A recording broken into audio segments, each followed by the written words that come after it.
Some of you felt that I was being dismissive of Apple during our Apple Silicon reaction video, and I can understand why. My skepticism of Apple's vague and optimistic performance claims didn't exactly scream enthusiastic. But make no mistake, now that it's in my hands, I am super enthusiastic, and the Mac Mini represents not just the least expensive way to bring an Apple Silicon M1 SoC into your life, but also the most performant thanks to its form factor and its cooling. The M1 Mac Mini is hands down the best value computer that you are going to find, period. And that hasn't changed with the latest offerings from Apple hitting the street either. And you know what? You should still buy one of these. Just annoying. So would I buy the M1 Mac Mini again after 6 months?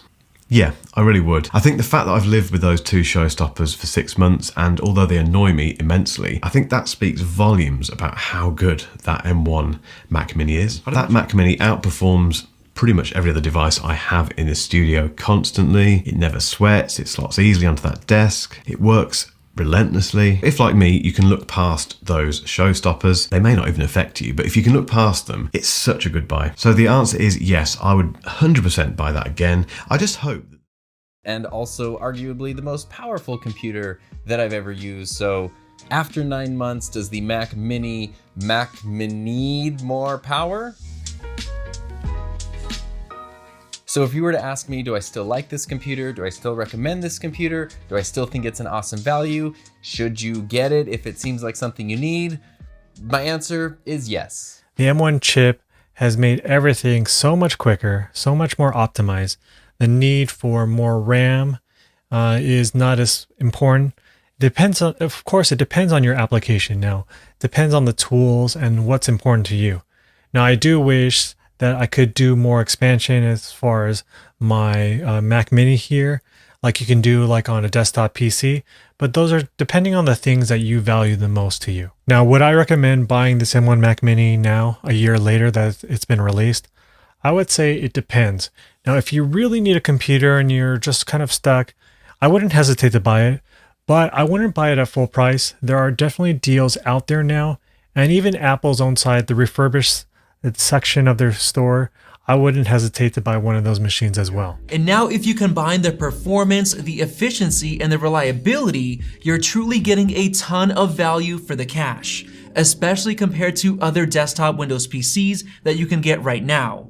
And because of all of that, I've got to say that the M1 Mac Mini is by far the best computer to buy for someone looking for a budget PC right now. But with all of that said, there are actually still some people who should not buy an M1 Mac Mini. So let's... Now I have over here sat under my monitor the cheapest M1 Mac Mini that you can buy. It is the cheapest computer that Apple makes. It is the 8GB RAM model with 256 gig of storage, the very baseline model. And I can say easily, and this kind of breaks my heart a little bit because it is so much cheaper than my 16-inch MacBook Pro was. The specs are less than the 16-inch MacBook Pro was, and still it outperforms the MacBook Pro 16-inch.